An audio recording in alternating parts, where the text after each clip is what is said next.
할렐루야.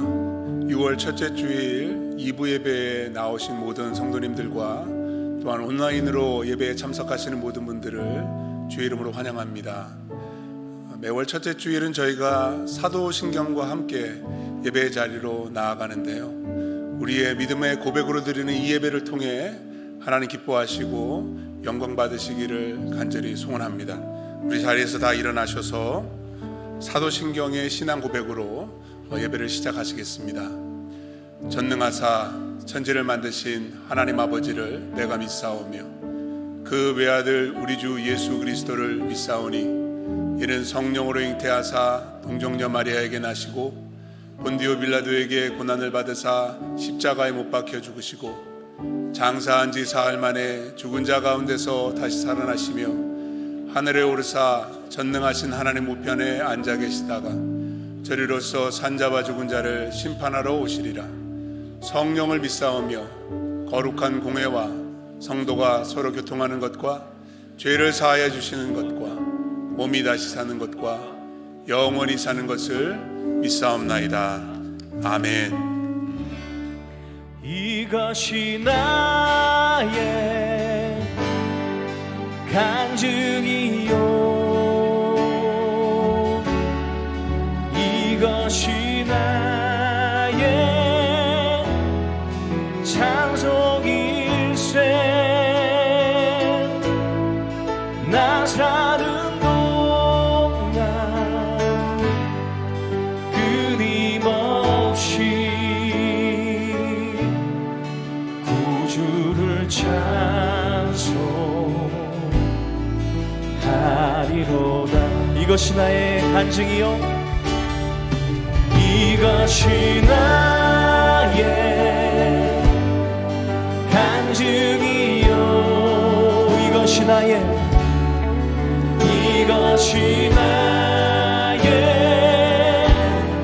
찬송일세. 나 사는 동안 끊임없이 나의 구주를 찬송하리로다.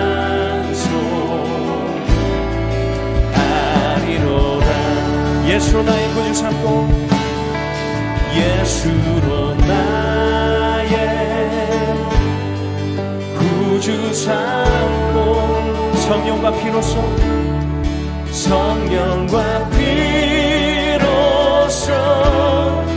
거듭나니 이 세상에서 내 영혼이 하늘의 영광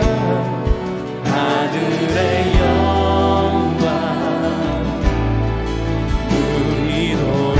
온전히 주께 맡긴 내 영, 온전히 주께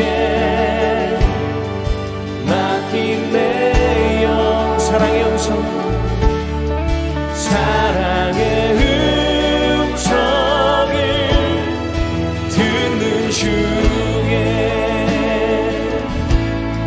천사들 왕래하는 것과 하늘의 영광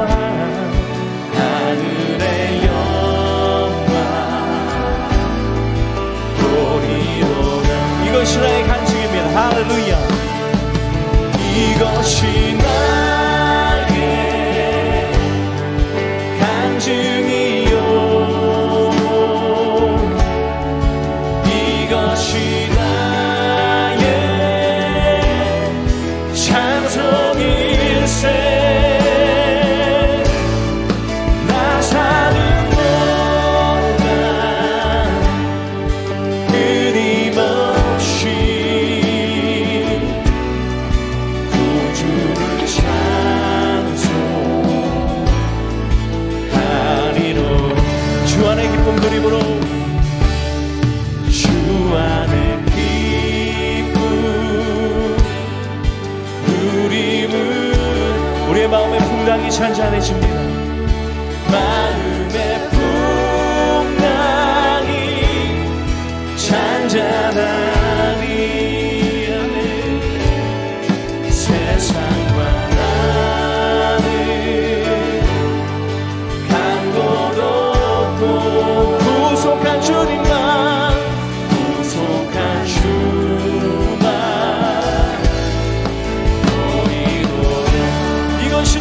간증입니다. 할렐루야.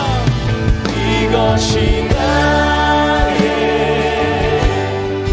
간증이요, 이것이 나의 찬송일세. 나 사는 동안 끊임없이 우주를 찬송하리로다. 이것이 나의 간증입니다. 이것이 나의 간증이요, 이것이 나의, 이것이 나의 찬송일세. 나 사는 동안 끊임없이 나의 구주를 찬송하리로다. 나의 구주를 찬송하리로다. 나의 구주를 평생 구주를 찬송하리로다.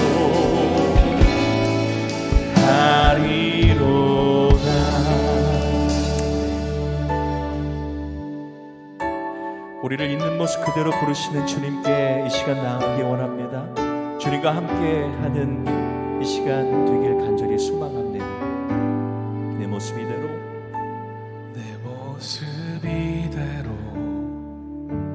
사랑하시네. 연약함 그대로 사랑하시네. 나의 모든 발걸음 주가 하시나니 날 인도하소서. 다시 한번 고백합니다. 내 모습 이대로, 내 모습 이대로 사랑하시네. 연약함 그대로 사랑하시네. 나의 모든 발걸음 주가 하시나니 날 인도하소서. 주의 날개 아래 거하는 것, 주의 임재 안에 거하는 것, 나의 가장 큰 소망, 나의 가장 큰 은혜, 주와 함께 동행하는 주의 날개 아래 거하는 것, 주의 임재 안에 거하는 것, 나의 가장 큰 소망, 나의 가장 큰 은혜, 주와 함께 동행하느니. 주의 날개 아래, 주의 날개 아래 거하는 것, 주의 임재 안에, 주의 임재 안에 거하는 것, 나의 가장 큰 소망, 나의 가장 큰 은혜, 주님과 함께, 주와 함께 동행하느니. 주의 날개 아래, 주의 날개 아래 거하는 것, 주님의 임재 안에, 주의 임재 안에 거하는 것, 나의 가장 큰 소망, 나의 가장 큰 은혜, 주와 함께 동행하느니. 우리의 마음에 손을 담아서 나의 가장 큰 나의 가장 큰 소망, 나의 가장 큰 은혜, 주님과 함께 동행하는 일입니다. 주와 함께 동행하는 일.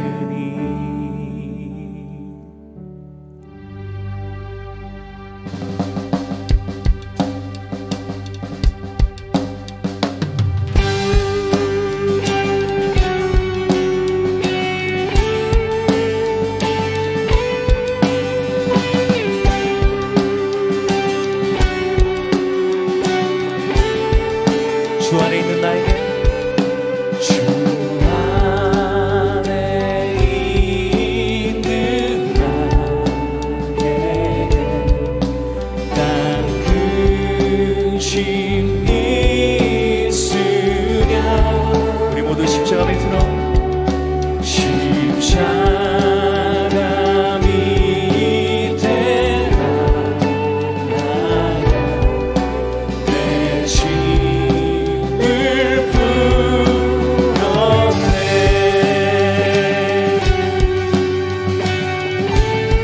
그 두려움이 변하여 그 두려움이 변하여 내 기도 되었고 전날의 한숨겨 우리의 노래가 되었습니다.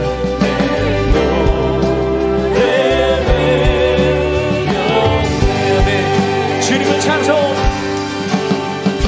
주님을 찬송하면서 할렐루야 주께 할렐루야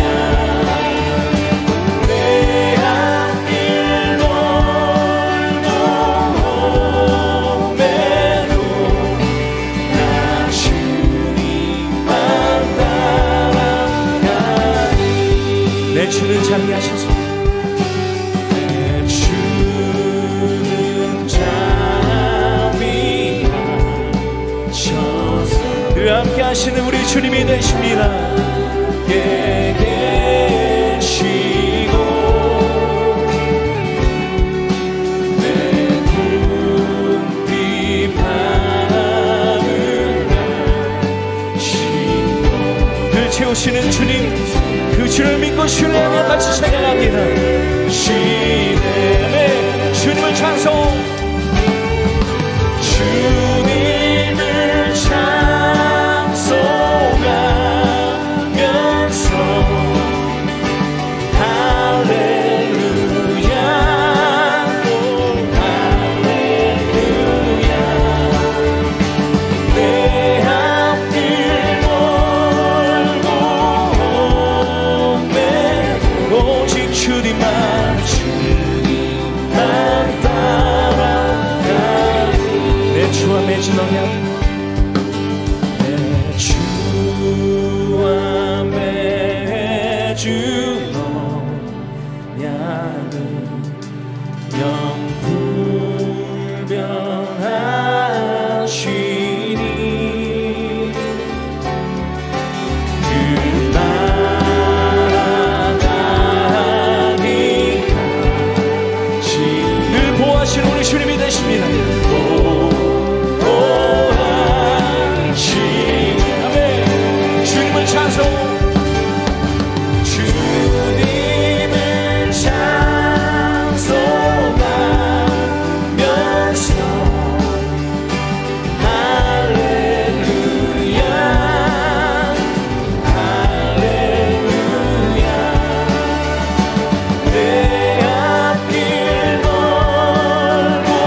예수로 예수의 삶으로 다시 고백합시다.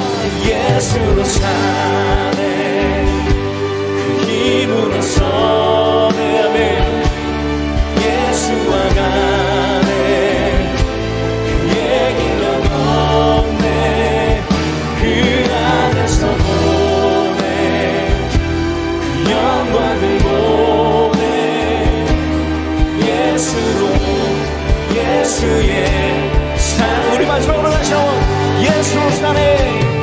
예수로 사네 그 힘으로 서네 그렇습니다 주님. 예수와 가네 그의 길로 걷네 그 안에서 보네 그 영광을 보네 예수로 예수의 삶으로 산 주님 이것이 우리의 고백입니다. 오늘도 이 고백으로 주님 앞에 나아가는 시간 되기 원합니다.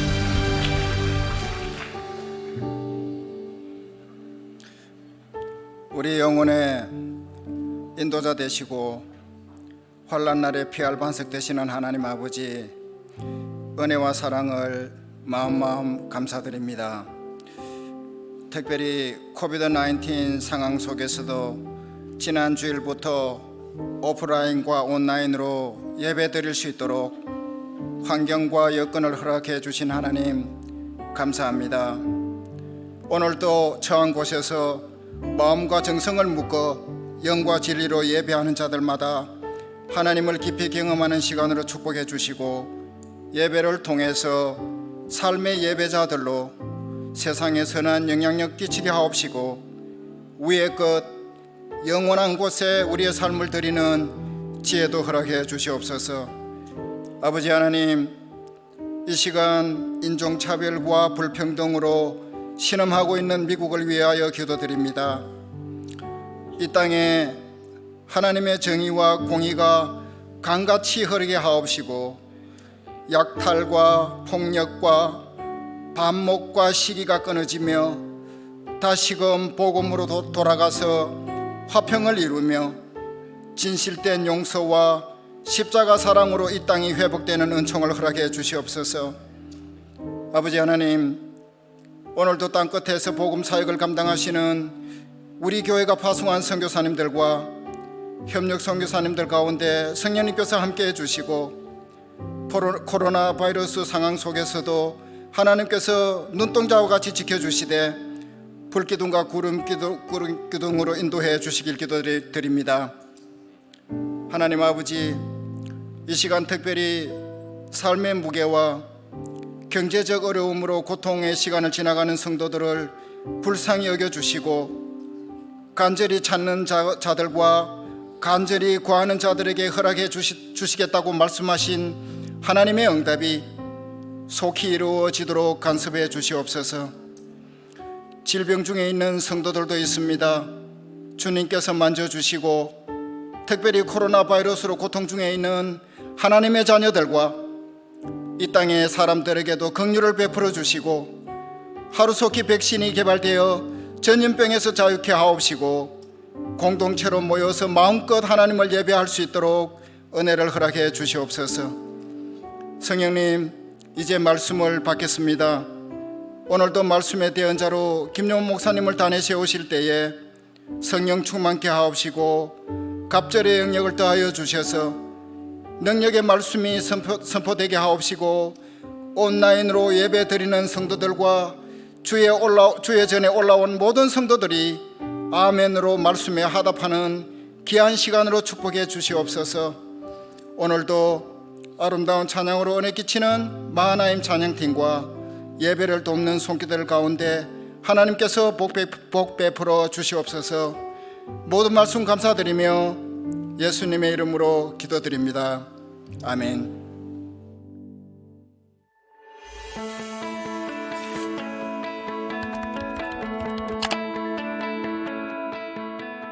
6월 첫째 주 열린문 공동체 소식을 전합니다.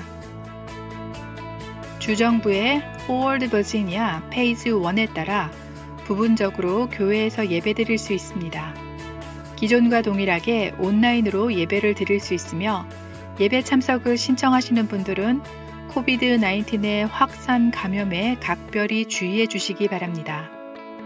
주일 예배, 매일 기도회, 토요 새벽 예배에 참석하기 원하시는 분들은 교회 홈페이지와 앱을 통해 예배 참석 신청을 하실 수 있습니다. 월요일부터 금요일까지 매일 기도회가 진행 중에 있습니다. 매일 기도회 시간은 오전 6시이며 화요일부터 금요일까지는 신청하시는 분에 한해서 2예배실에서 예배 드리실 수 있습니다. 자세한 사항은 주보를 참고해 주시기 바랍니다. 온라인 방송 오픈 도어 라이브 722가 매주 금요일 오후 7시 22분에 교회 홈페이지를 통해 방송됩니다. 교회 소식과 교우들의 이야기를 함께 나눕니다. 회복과 소망의 하나님과 함께하는 6월 되시기 바랍니다. 오늘 교회 나오셔서 예배 함께 해주시는 분들과 또 온라인으로 예배하시는 모든 분들을 주님의 이름으로 축복합니다. 하나님 앞으로 더 가까이 나아가는 시간이 되시기를 간절히 바라고, 특별히 말씀의 은혜가 넘치는 예배 시간 되기를 다시 한번 축복합니다.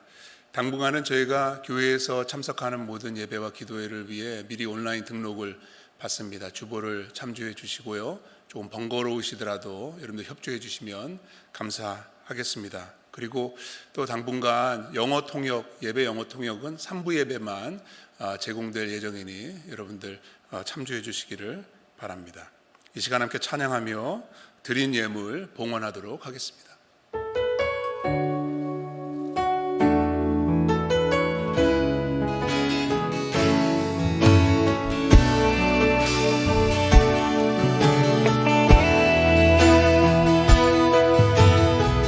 나의 믿음, 나의 믿음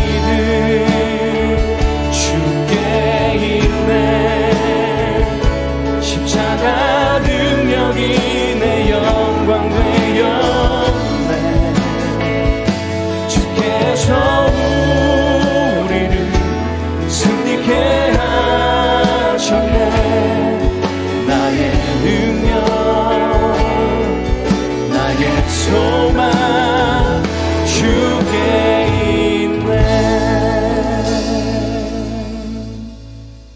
주님, 우리가 입술로 곡조를 붙여 찬양한 것과 같이 우리의 소망과 우리의 능력이 주께 있음을 감사를 드립니다. 오늘도 하나님을 예배할 수 있는 예배자로 불러주시니 하나님 감사를 드립니다. 예배자로 나오며 코빗의 어려운 상황 가운데서 함께해 주신 그 하나님을 향한 감사, 끊임없는 사랑으로 사랑해 주시는 그 하나님의 사랑에 대한 감사를 우리의 헌물로 표현합니다. 하나님, 어려운 가운데서 드려진 정성이 담긴 귀한 헌물들, 하나님의 나라가 펼쳐지는 곳에 소중하게 쓰임받고 열매 맺을 수 있도록 주님, 우리 사용하는 손길들에게 지혜 더해 주시기를 간절히 기도합니다. 그리고 주님, 마음껏 사용하시고 주님 영광 받아 주옵소서. 하나님, 코로나 바이러스로 인해서 어려운 시절을 지나가며 주께 올려드리는 많은 믿음의 가족들의 기도의 제목들이 있습니다. 우리의 작은 신음에도 귀 기울여 주시는 그 하나님이 우리의 하나님이심을 감사를 드립니다. 우리의 필요를 아시고 아낌없이 공급해 주시는 그 하나님의 은혜로 주님 응답하시고 주님 영광 받아 주옵소서. 예수 그리스도 이름으로 간절히 기도합니다. 아멘. 반갑습니다. 잘 오셨습니다. 지난주에 처음으로 교회를 열고요. 여러분들이 오셔서 함께 예배하면서 너무나 감격스러웠습니다. 왜냐하면 거의 한 79일째죠. 79일째를 아무도 앉아있지 않는데 카메라만 보면서 설교하는 것이 상당히 어려웠습니다. 여러분들이 오셔서 너무나 즐거운 그러한 시간, 또 하나님 앞에 영광되는 시간이었습니다. 좀 불편하실 겁니다. 이게 마스크를 쓰고 앉아 있으니까요. 어떤 분들은 보니까 마스크를 쓰시니까 졸린 것 같아요. 졸리시면 마스크를 잠깐 벗었다가, 그러나 하나님 앞에 드려지는 그 예배의 감격이 있을 것입니다. 우리 기대하고 나아가면 좋겠습니다. 하나님 말씀 보시겠습니다. 창세기입니다. 창세기 11장 26절 말씀부터 12장 4절 말씀까지 우리 한 절씩 한 목소리로 함께 합독하겠습니다. 26절 말씀부터 봉독합니다. 데라는 70세에 아브라함과 나홀과 하란을 낳았더라. 데라의 족보는 이러하니라. 데라는 아브라함과 나홀과 하란을 낳고 하란은 롯을 낳았으며 하란은 그 아비 데라보다 먼저 고향 갈대아인의 우르에서 죽었더라. 아브라함과 나홀이 장가들었으니 아브라함의 아내 이름은 사레며 나홀의 아내 이름은 밀가니 하란의 딸이요 하란은 밀가의 아버지이며 또 이스가의 아버지더라. 사레는 임신하지 못함으로 자식이 없었더라.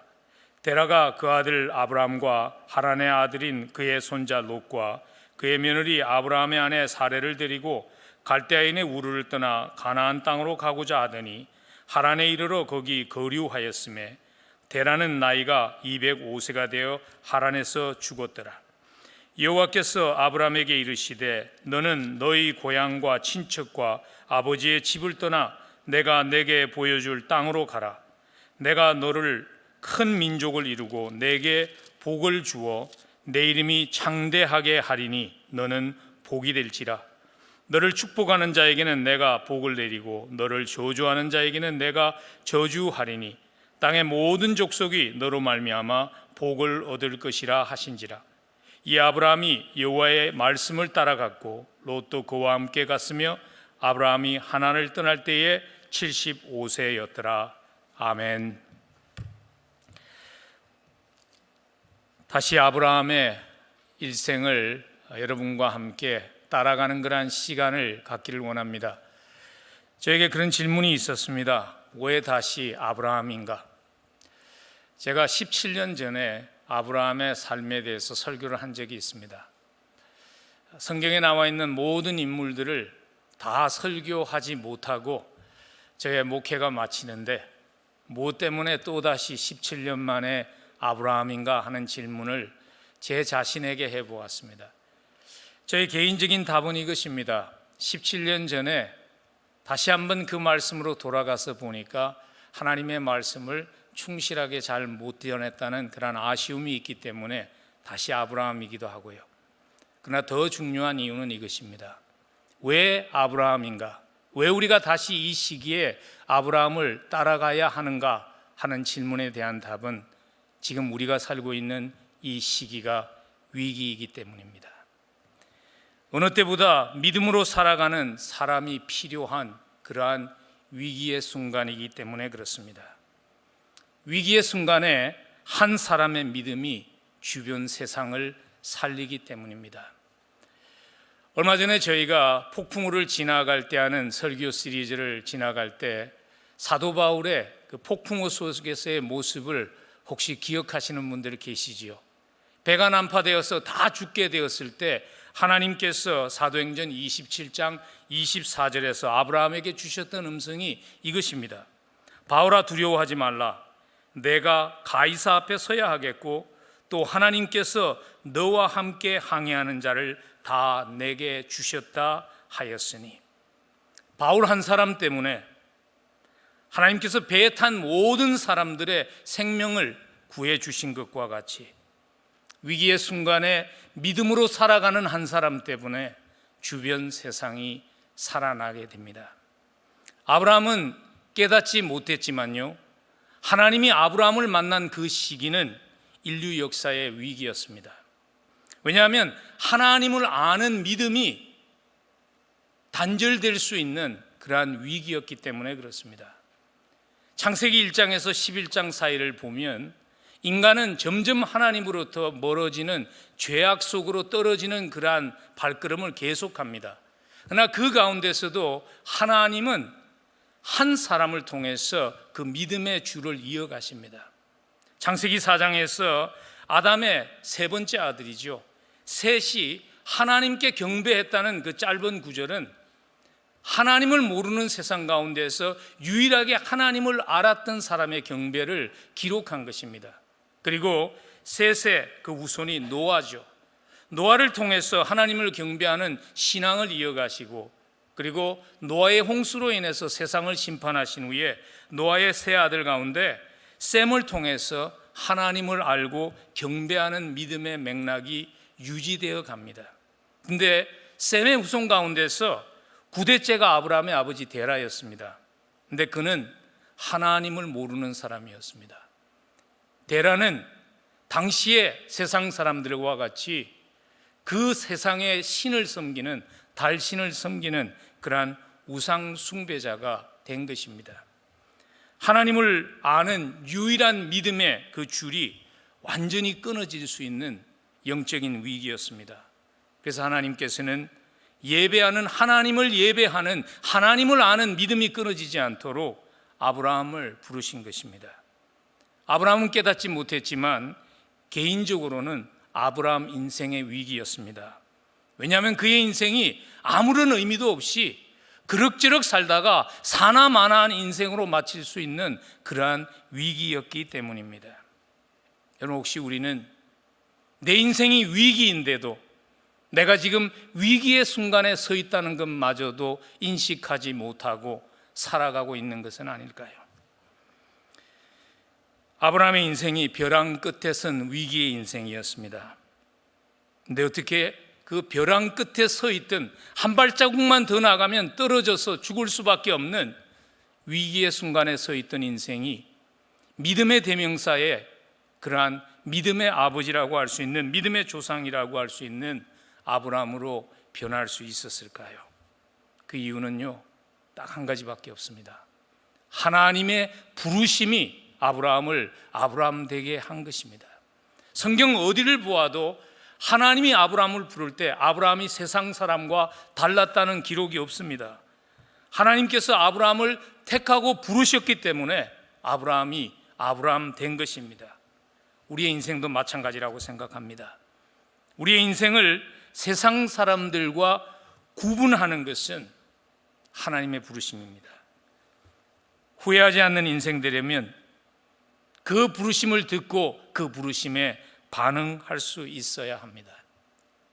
그래서 오늘 아침에요, 아브라함의 삶을 가치 있는 인생으로 바꾸신 그 하나님의 부르심에 대하여 함께 생각해 보았으면 합니다.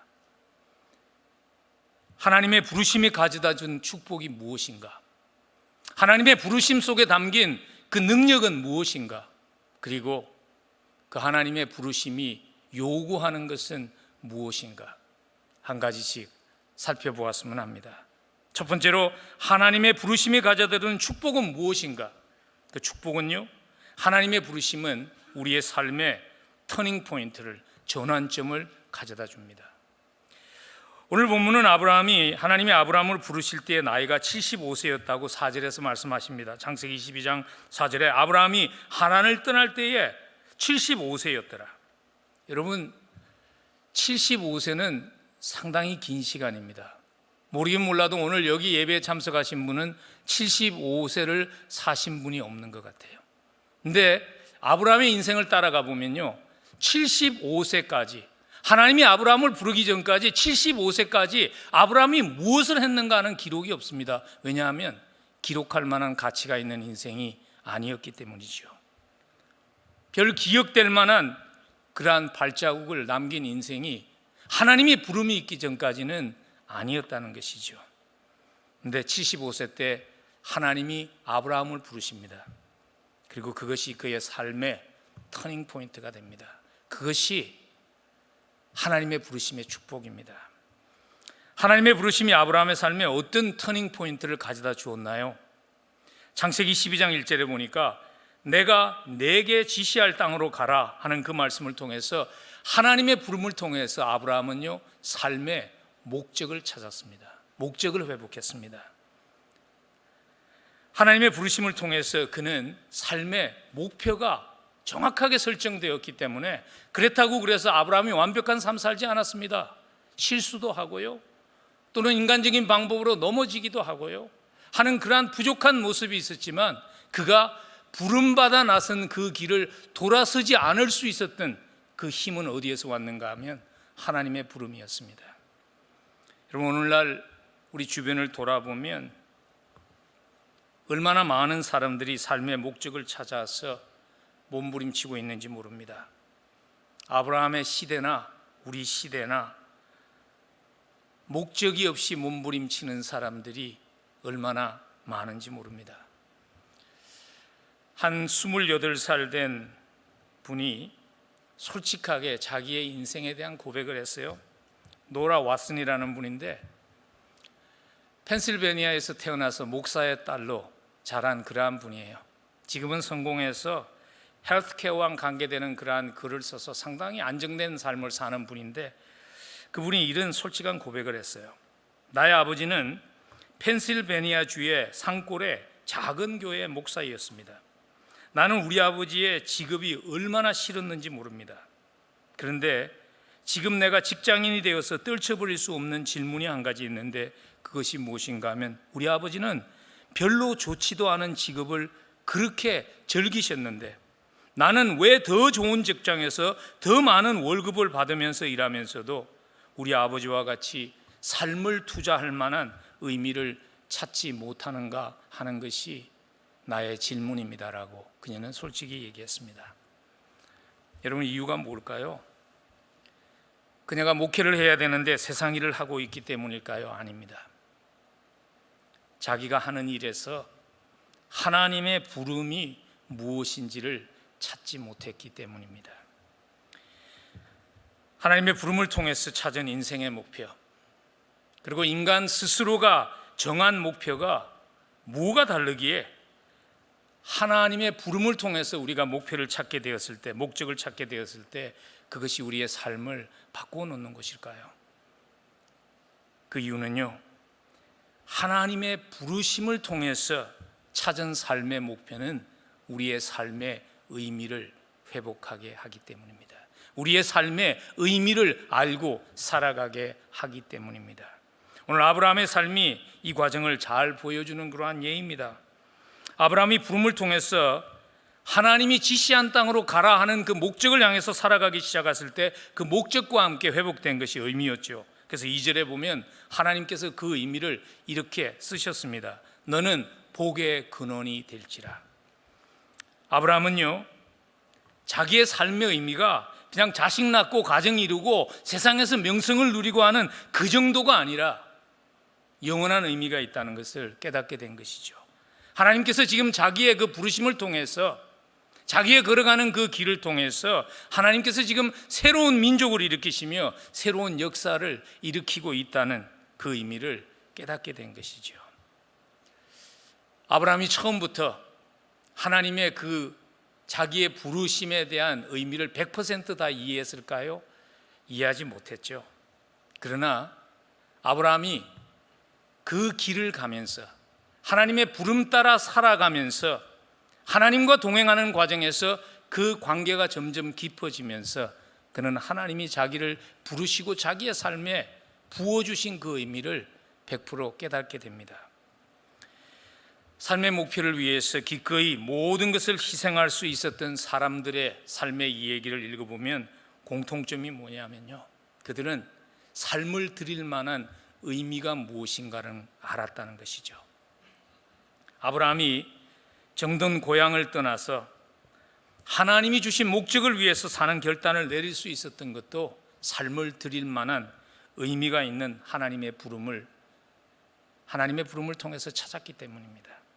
예수님의 제자가 베드로와 요한이 한참 사업이 잘 될 때 배를 버리고 예수님을 따라 나설 수 있었던 그 결단도 무엇인가 하면 사람을 낚는 어부가 되리라는 그 주님의 부름에 담긴 그 의미 때문에 그들은 그들의 삶을 투자할 수 있었습니다.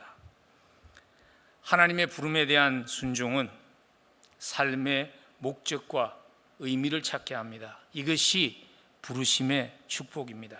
그러면 그 부르심의 능력은 무엇일까요? 그 부르심의 파워는 무엇일까요? 그 부르심의 파워는요, 하나님의 부르심은 우리의 부족함과 약함에도 불구하고 인생 역전을 가져다 준다는 것입니다. 여러분, 요즘 우리는 금수저, 흙수저 얘기를 참 많이 하면서 사는 것 같아요. 신문을 보아도, 매스컴을 보아도 온통 모든 기사 그 밑에 깔려 있는 그 스토리는 흙수저와 금수저 얘기인 것 같아요. 비영어권 영화라서 최초로 아카데미 상을 받았죠. 기생충이라는 영화. 그 영화의 스토리도 그거 아닙니까?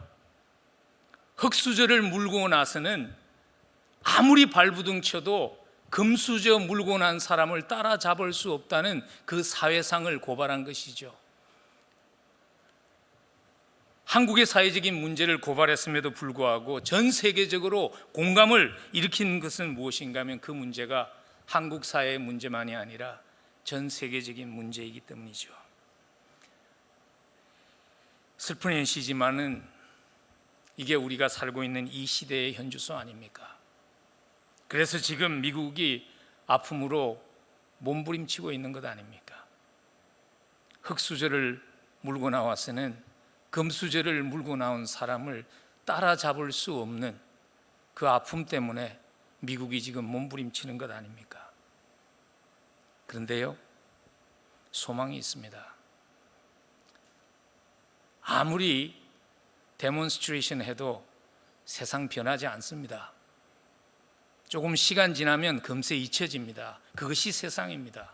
그러나 여전히 소망이 있습니다. 그 소망은 우리 하나님은 흙수저를 즐겨 택하셔서 인생의 역전을 이루어 주시는 분이라는 것입니다. 하나님의 부르심은 세상의 부름과 다릅니다. 여러분, 세상의 부름은 자격 있는 사람을 부르는 것이잖아요. 여러분, 만일 여러분 가정에 컴퓨터가 고장이 나면 저한테 전화를 하시겠습니까? 안 할 겁니다. 자격 있는 사람한테 전화하는 것이죠. 그런데 하나님의 부름은 다릅니다. 하나님의 부름은요, 자격 있는 사람을 부르는 것이 아니라 하나님의 부름이 그 사람을 자격 있는 사람으로 바꾸어 놓는 것이 다른 것입니다. 하나님께서 아브라함을 부르신 것은 그가 자격 있는 자였기 때문이 아닙니다. 아브라함은요, 하나님의 부름이 있기 전에는 믿음이 조상이 되기에는 합당한 사람이 아니었어요. 그는 우상 숭배자였어요. 여호수아서 24장 2절에 보니까 여호수아가 모든 백성에게 이르되 이스라엘의 하나님 여호와께서 이같이 말씀하시기를 옛적에 너희의 조상들 곧 아브라함의 아버지 나홀의 아버지 데라가 강 저편에 거주하여 다른 신들을 섬겼다고.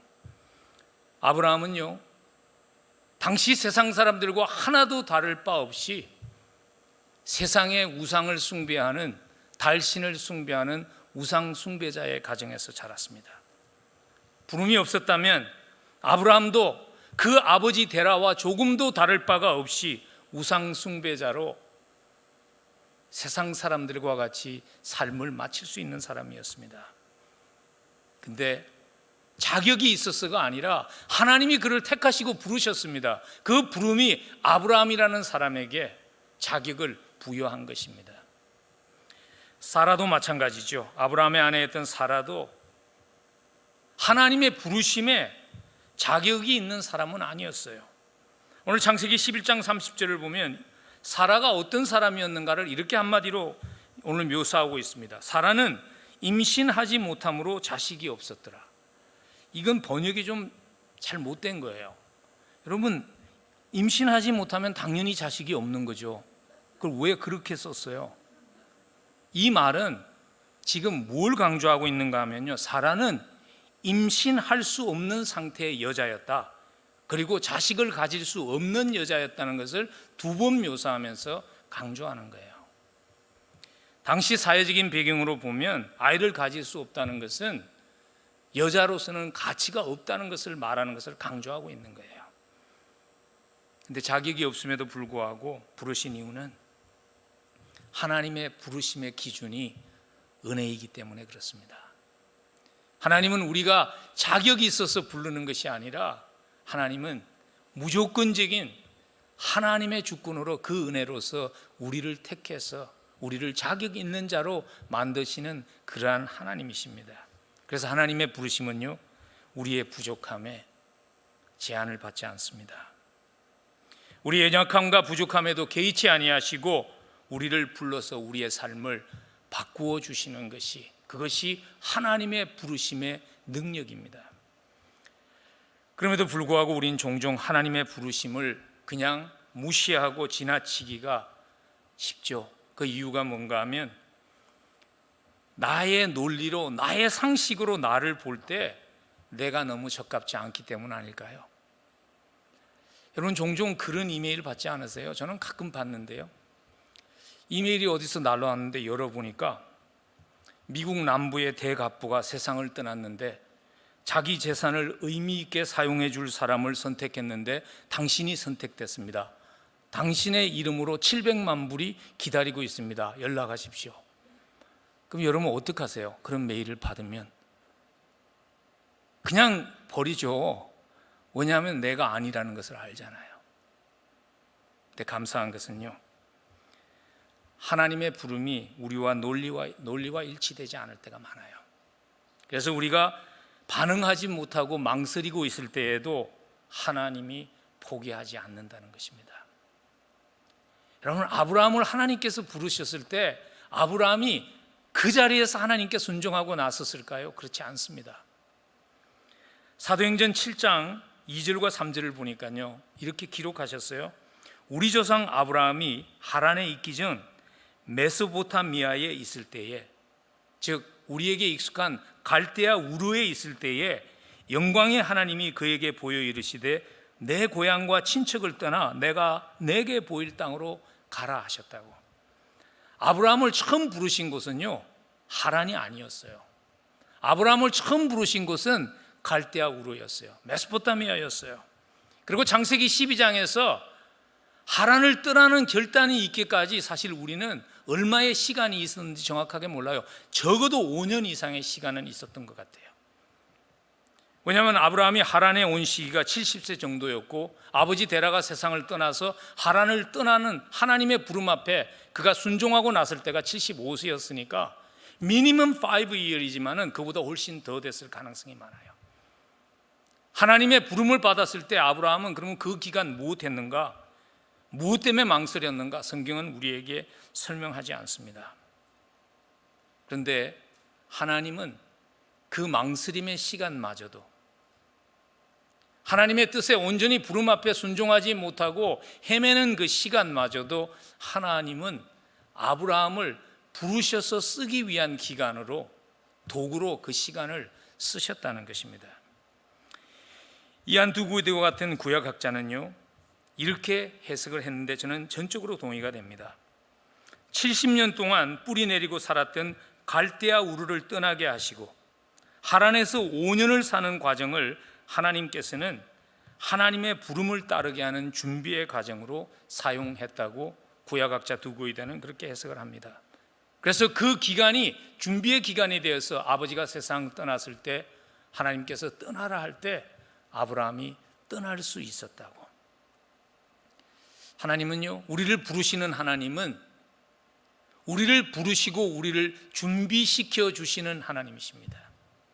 우리를 부르시는 하나님은 그 부름에 합당한 자가 되게 하기 위해서 우리를 미리 준비시키는 그러한 하나님이십니다. 성경을 보면 하나님의 부름 앞에 순종해서 그 인생이 의미 있는 발자취를 남겼던 믿음의 사람들의 삶을 보면요, 하나님께서 그들을 위해서 그들에게 가장 적합한 맞춤형의 준비의 과정을 하나님께서 준비하시는 하나님이라는 것을 볼 수 있어요. 예를 들자면 모세 인생이 그런 인생이죠.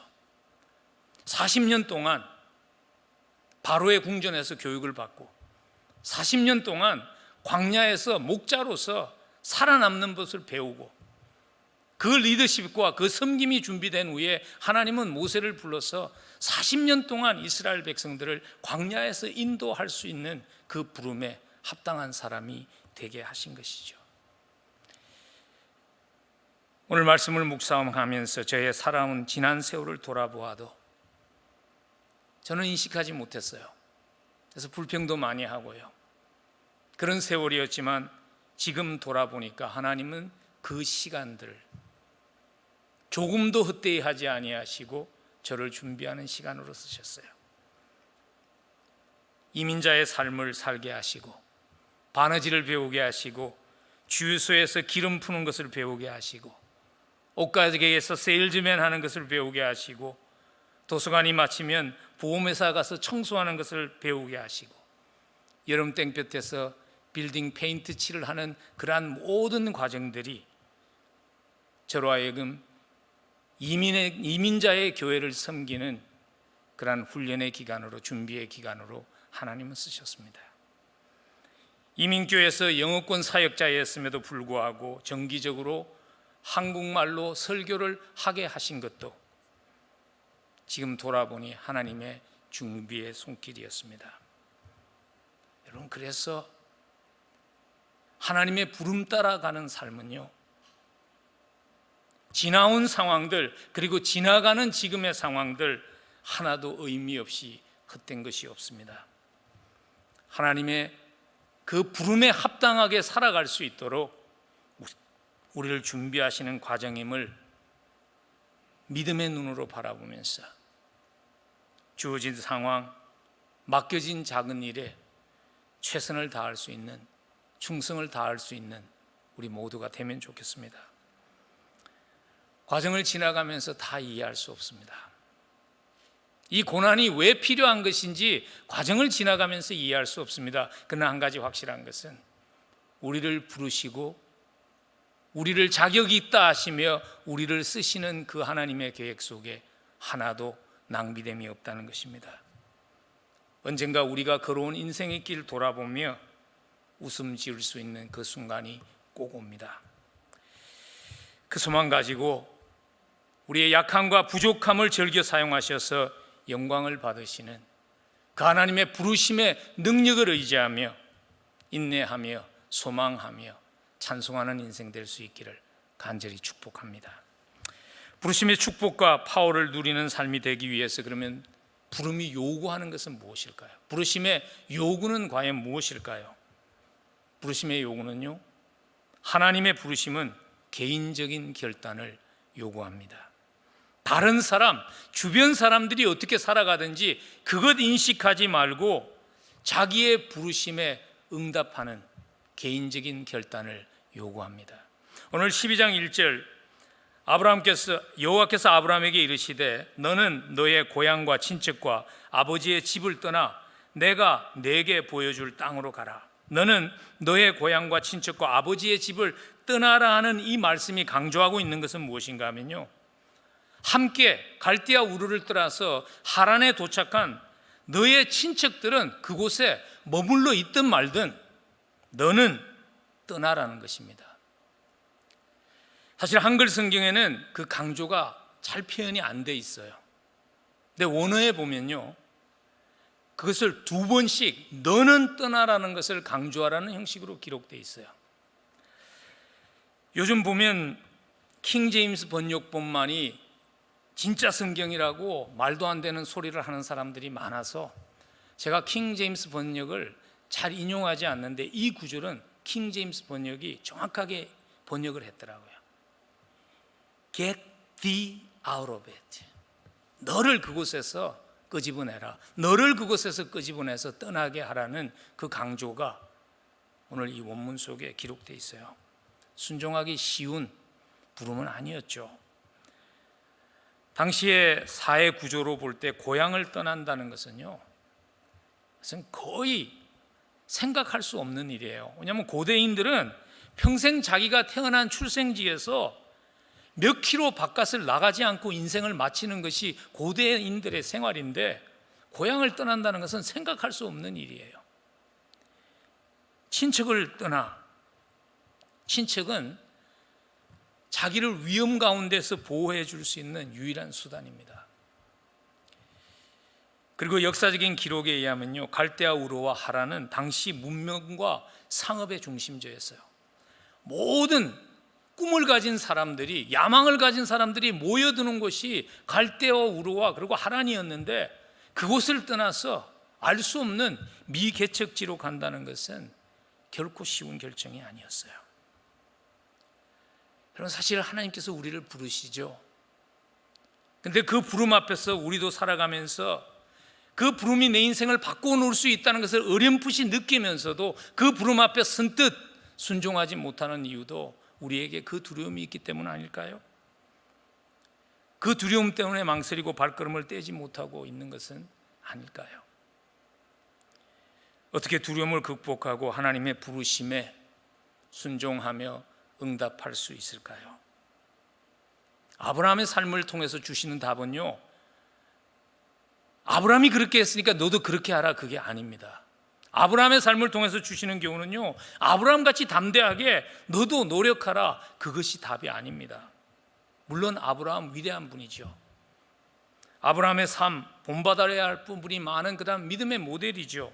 그렇지만 아브라함을 부르시고 아브라함을 아브라함 되게 하신 그 하나님, 배후에서 역사하신 하나님을 보지 못하면 우리는 우리의 의지로 아브라함을 닮으려고 시도하다가 결국에는 실패하고 좌절하게 되는 것입니다.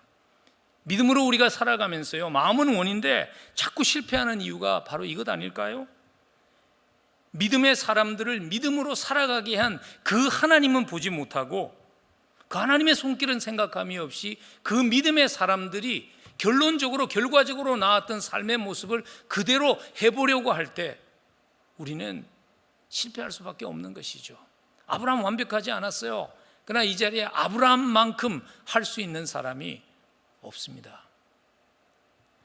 한국말에 그런 말이 있잖아요. 뱁새가 황새를 쫓아가려면 가랭이가 찢어진다고. 그래서 자꾸 실패하는 것이죠. 여러분, 어떻게 두려움을 극복하고 하나님의 부르심 앞에 순종할 수 있을까요? 아브라함은 어떻게 그렇게 할 수 있었을까요? 그 답을 갈라디아서 3장 16절이 우리에게 주세요. 우리 한번 갈라디아서 3장 16절 우리 한 목소리로 한번 읽으시죠. 그동안 계속 그냥 앉아 계셨는데 갈라디아서 3장 16절 함께 읽습니다.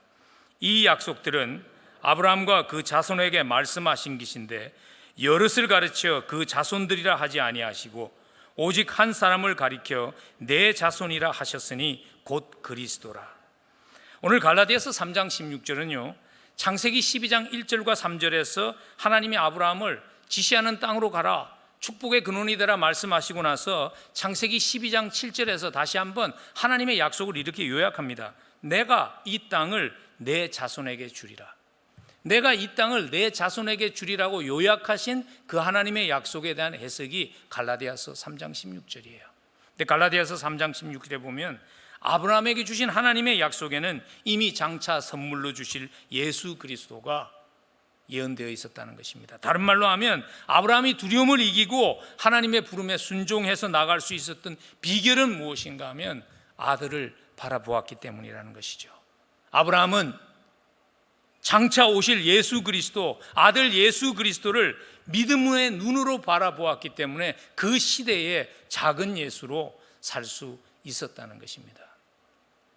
아브라함과 예수님 비교될 수 없는 인물이지만요, 아브라함이 걸어간 발자취는 작은 예수의 발걸음이었어요. 아브라함은 고향과 친척과 아비의 집을 떠나서 가나안 땅으로 갔지요. 우리 예수님은 하나님의 집을 떠나서 낮고 천한 이 땅에 오셨지요. 아브라함은 가나안 땅에서 나그네로 살면서 하나님의 은혜로 많은 축복을 누렸지요. 예수님은 이 땅에 오셔서 머리 둘 곳이 없는 삶을 사시다가 십자가에서 죄인들을 위해서 생명을 주셨습니다. 예수님과는 비교할 수 없지만 그러나 아브라함은요, 그 오실 예수를 바라보며 작은 예수로 자기의 시대를 살았기 때문에 두려움을 극복하고 그 부름 앞에 순종하며 나갈 수 있었던 것입니다. 우리도 아브라함이 바라보았던 아들을 바라보아야 합니다. 하나님의 부르심에 순종하는 결단을 하려면 예수 그리스도를 바라보아야 합니다. 여러분, 히브리서 기억하시죠? 히브리서 11장에 가면 믿음으로 살았던 사람들을 다 나열하죠. 한 사람 한 사람. 에녹은 또 노아는 쭉 나오고 나서 아브라함은, 모세는 다 믿음의 사람이 나오고 나서 히브리서 11장은요 결론적으로 우리에게 그래서 여러분들도 이런 사람들과 같이 사십시오라고 말씀하지 않아요. 히브리서를 잘 읽어보면 믿음의 사람들의 삶을 다 열거한 후에 12장에 가서 결론은 무엇인가 하면 예수를 바라보라는 것입니다. 그래서 히브리서 12장 2절 3절에 보면 믿음의 주요 또 온전하게 하시는 이인 예수를 바라보자. 그는 그 앞에 있던 기쁨을 위하여 십자가를 참으사 부끄러움을 개의치 아니하시더니 하나님 보좌 우편에 앉으셨느니라. 너희가 피곤하여 낙심하지 않기 위하여 죄인들이 이같이 자기에게 거역한 일을 참으신 일을 생각하라. 예수를 바라보라. 예수를 기억하라. 그것이 우리로 하여금 믿음의 길을 갈 수 있게 하는 비결이라고 성경은 우리에게 말씀하십니다. 십자가에서 죄인인 우리를 위해서, 죄인인 우리가 하나님의 자녀 될 수 있도록, 죄인은 우리가 예수님의 형제 될 수 있도록 생명 주신 예수님을 바라보면 두려움을 극복하고 하나님의 부르심에 순종할 수 있다고 성경은 우리에게 그 비결을 말씀하십니다. 여러분, 우리를 부르시는 하나님은요 감당할 수 없는 일을 요구하시는 하나님이 아니십니다. 우리를 부르신 하나님은 이미 아들로 하여금 우리가 가야 할 길을 다 가게 하시고, 우리를 부르신 하나님은 이미 아들 예수로 이 땅에 오셔서 우리가 가야 할 길 다 가게 하시고 열어야 할 길 다 열게 하시고 준비하신 후에 우리를 부르시는 하나님이십니다. 우리를 축복하시고 축복의 통로로 풍성한 삶 살게 하시려고 모든 것을 준비하신 후에 우리를 부르시는 하나님이 우리의 하나님이십니다. 땅의 모든 족속이 너로 말미암아 복을 얻을 것이라. 아브라함에게만 준 약속이 아닙니다. 하나님의 부름 앞에 순종하며 나그네의 삶을 살아가는 모든 영적 아브라함의 후손들에게 주신 약속입니다. 아브라함은요 자기 시대의 작은 예수로 살았기에 그 약속, 축복의 통로로 사는 그 약속 누리는 인생 될 수 있었습니다. 작은 예수로 살아가라고 부르시는 하나님의 부름 앞에 예하고 순종할 수 있는 우리 모두가 될 수 있기를 간절히 축복합니다. 이 시대의 작은 예수로 살아가기 위해서 우리의 갈대아 우르를 떠날 수 있기를 간절히 기도합니다. 나의 안정과 행복만을 위해서 살아가는 아메리칸 드림의 갈대아 우르를 떠날 수 있기를 간절히 기도합니다. 작은 예수로 살아가라고 우리를 부르시는 주님의 음성은 이것입니다. 여기 내 형제 중에 지극히 작은 자 하나에게 한 것이 곧 내게 한 것이니라. 내가 진실로 너희에게 이르노니 이 지극히 작은 자 하나에게 하지 아니한 것이 곧 내게 하지 아니한 것이니라. 예수의 심장으로 고통당하는 세상을 바라보며 작은 예수로 지극히 작은 자의 눈물을 닦아줄 수 있는, 지극히 작은 자의 옆에 설 수 있는 작은 예수로 이 시대를 살아갈 수 있는 그 부름 앞에 예하고 순종할 수 있는 우리 모두가 될 수 있기를 간절히 축원합니다. 함께 기도하겠습니다. 이 시대의 작은 예수로 사는 부름은 구체적으로 어떤 모습일까요? 예수님의 눈길이 머물고 있는 우리가 작은 예수로 섬겨야 할 이 시대의 작은 자는 과연 누구일까요? 한번 우리 기도하며 주의 마음을 구할 수 있으면 좋겠습니다. 하나님, 이 시대가 필요로 하는, 이 시대를 살릴 수 있는 작은 예수로 살아갈 수 있도록 하나님, 내가 떠나야 할 나의 갈대아 우르를 떠날 수 있도록 은혜를 달라고 우리 기도하면 좋겠습니다. 우리의 눈을 열어 이 시대의 작은 예수로 우리가 보아야 할 세상을 볼 수 있게 해달라고, 그리고 함께 울어줄 수 있고 함께 눈물을 닦아줄 수 있는 작은 예수가 될 수 있게 해달라고 우리 한번 기도하며 나아가겠습니다.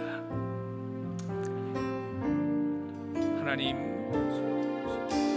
은혜 아니면 주님 불러주셔서 주님, 복음이 아니면 이 땅이 변할 수 없습니다.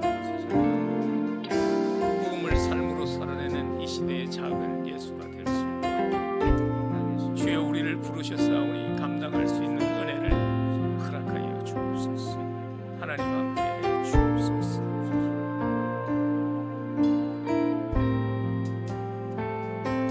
주님,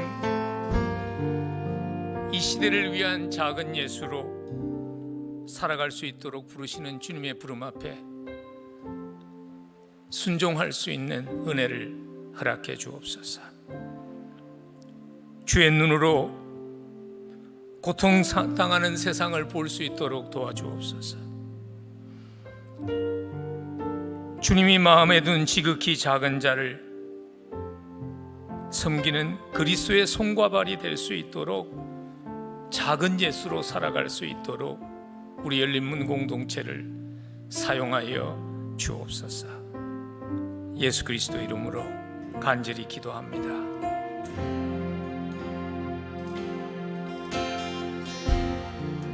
삶의 작은 일에도 삶의 작은 일에도 그 마음을 알기 원하네. 그 길, 그 좁은 길로 가기 원해. 나의 작음을 알고 그분의 크심을 알며 소망 깊은 길로 가기 원하네. 저 높이 솟은 저 높이 솟은 산이 되기보다 여기 오른지 그 동산이 되길. 내 가는 길 비추기보다는 나의 길을 비춰준다면 내가 노래하듯이 내가 노래하듯이 또 내가 얘기하듯이 살기를 난 그렇게 죽기 원하네. 삶의 한 절이라도 그분을 닮기 원하네. 사랑 그 높은 길로 가기 원하네. 좁은 길로 그 좁은 길로 가기 원하네. 깊은 길로 그 깊은 길로 가기 원하네. 지금 이 시대에 작은 예수로 살아갈 수 있도록 길을 열어주시고 먼저 가주시고 우리를 불러주신 우리 주 예수 그리스도의 한량없는 은혜와 우리가 아직도 죄인일 때, 우리가 자격조차 없을 때 우리를 마음에 두시고 선택해 주신 우리 하나님 아버지의 무한하신 사랑하심과 우리의 힘과 능력은 부족하지만 함께 하시는 하나님의 능력으로 살아갈 수 있도록 함께 하시며 동행해 주시는 성령님의 역사하심이 주님, 이 시대를 향한 작은 예수로 우리를 부르시는 그 부름 앞에 주여 내가 여기 있사오니 나를 보내어 달라고 답할 수 있는 우리가 되게 해 주옵소서. 기도하며 이 자리를 떠나는 사랑하는 성도들의 사무회와 그들의 가정과 그들의 생업 위에 그리고 하나님의 몸된 교회 위에 지금부터 영원까지 함께 하시옵기를 간절히 축원하옵나이다. 아멘.